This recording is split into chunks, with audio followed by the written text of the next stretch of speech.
ગાંધીનગર પાસે આવેલા એક નાના ગામમાં મહેન્દ્રભાઈ નામનો એક માણસ રહેતો હતો. ગામમાં લોકો તેને સમજદાર માનતા, પરંતુ સાચી વાત એ હતી કે મહેન્દ્રભાઈની એક ખરાબ આદત હતી. તેને બહુ લોભ હતો.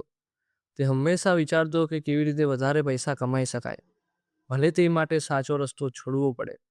તેના પિતા એક સાચા અને ઈમાનદાર ખેડૂત હતા.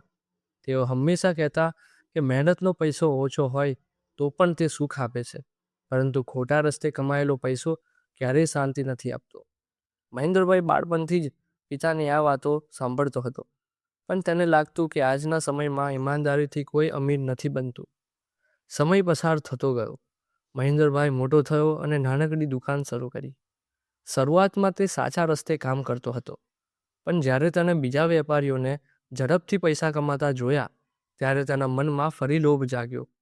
તેને વિચાર્યું કે જો હું થોડું ખોટું તોલું, થોડું મોંઘું વેચું, તો મને વધારે નફો મળશે. શરૂઆતમાં તેણે થોડું ઓછો માલ આપવાનું શરૂ કર્યું.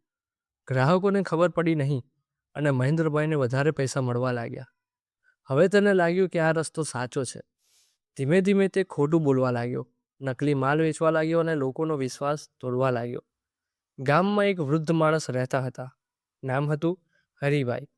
તેઓ બહુ અનુભવી હતા ને લોકો તેમની જોડે સલાહ લેવા જતા. એક દિવસ હરિભાઈ મહેન્દ્રભાઈની દુકાને આવ્યા. તેમણે જોયું કે મહેન્દ્રભાઈ ગ્રાહકને ખોટું તોલી રહ્યો છે. હરિભાઈએ શાંતિથી કહ્યું, બેટા, પૈસા કમાવા ખરાબ નથી, પણ ખોટા રસ્તે કમાશો તો એક દિવસ બધું ગુમાવશો. મહેન્દ્રભાઈ હસ્યો અને બોલ્યો, કાકા, આજના સમયમાં સચ્ચાઈથી કોઈ આગળ નથી વધતું. હરિભાઈએ વધુ કંઈ કહ્યું નહીં, પણ જતાં જતાં એટલું જ કહ્યું, સમય માણસને બધું શીખવી દે છે. થોડા મહિનાઓમાં મહેન્દ્રભાઈની દુકાન ખૂબ ચાલવા લાગી. હવે તે ગામમાં સૌથી વધારે કમાવતો વેપારી બની ગયો. તેને નવું ઘર બનાવ્યું, નવી બાઇક લીધી અને લોકોને બતાવવા લાગ્યો કે પૈસા હોય તો જ ઇજ્જત મળે. પરંતુ જે લોકો પહેલાં તેને માન આપતા હતા, તે હવે પાછળથી તેની વાતો કરવા લાગ્યા. બધાને અંદરથી ખબર હતી કે મહેન્દ્રભાઈ સાચો માણસ નથી, છતાં પૈસાના કારણે કોઈ સીધું બોલતું નહોતું. એક દિવસ ગામમાં એક મોટો વેપારી આવ્યો. તેને મોટા પ્રમાણમાં અનાજ ખરીદવું હતું. મહેન્દ્રભાઈએ વિચાર્યું કે આ તો મોટી તક છે. જો હું આ માણસને પણ ખોટો માલ આપી દઉં તો મને ઘણો નફો થશે. તેને સસ્તું અને ખરાબ અનાજ સારા અનાજ સાથે મિક્સ કરી દીધું અને વેપારીને વેચી દીધું. વેપારીને પહેલાં તો ખબર પડી નહીં, પણ શહેરમાં માલ પહોંચ્યો પછી સચ્ચાઈ બહાર આવી ગઈ. વેપારી બહુ ગુસ્સે થયો. તેને સીધી પોલીસમાં ફરિયાદ કરી. બીજા દિવસે સવારે પોલીસ ગામમાં આવી. લોકો આશ્ચર્યમાં પડી ગયા. પોલીસ સીધી મહેન્દ્રભાઈની દુકાન પર ગઈ. તપાસ થઈ અને બધું બહાર આવી ગયું. ખોટું તોલવું, નકલી માલ, છેતરપિંડી, બધું સાબિત થઈ ગયું. ગામના લોકો જોઈ રહ્યા હતા અને મહેન્દ્રભાઈનું માથું શરમથી ઝૂકી ગયું. તેને પોલીસ સ્ટેશન લઈ ગયા. એક ક્ષણે તેને પોતાના પિતાની અને હરિભાઈની વાત યાદ આવી. ખોટા રસ્તે કમાયેલો પૈસો શાંતિ નથી આપતું. જ્યારે મહેન્દ્રભાઈ પોલીસ સ્ટેશનમાં બેઠો હતો, ત્યારે તેના પિતા આવ્યા. વૃદ્ધ થઈ ગયા હતા, પણ આંખોમાં દુઃખ સ્પષ્ટ દેખાતું હતું. મહેન્દ્રભાઈ રડી પડ્યો અને બોલ્યો, બાપુ, મેં તમારી વાત ન સાંભળી. પિતાએ શાંતિથી કહ્યું, બેટા, ભૂલ કરવી એ ખરાબ નથી, પણ ભૂલમાંથી ન શીખવું એ ખરાબ છે. આ શબ્દો મહેન્દ્રભાઈના દિલમાં વાગ્યા. તે દિવસે તેને સમજાવ્યું કે પૈસા બધું નથી. કેટલાક દિવસ પછી તે જામીન પર બહાર આવ્યો. ગામમાં તેની બહુ બદનામી થઈ ગઈ હતી.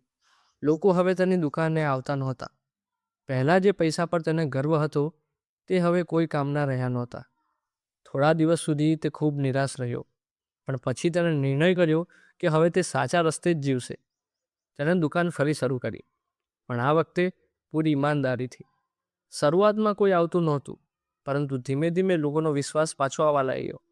એક દિવસ હરિભાઈ ફરી દુકાને આવ્યા. મહેન્દ્રભાઈએ તેમના પગ પકડી લીધા અને કહ્યું, કાકા, તમે સાચું કહ્યું હતું. લોભ માણસને આંધળો બનાવી દેશે. હરિભાઈ સ્મિત કરીને બોલ્યા, હવે તું શીખી ગયો છે, એ જ સૌથી મોટી વાત છે.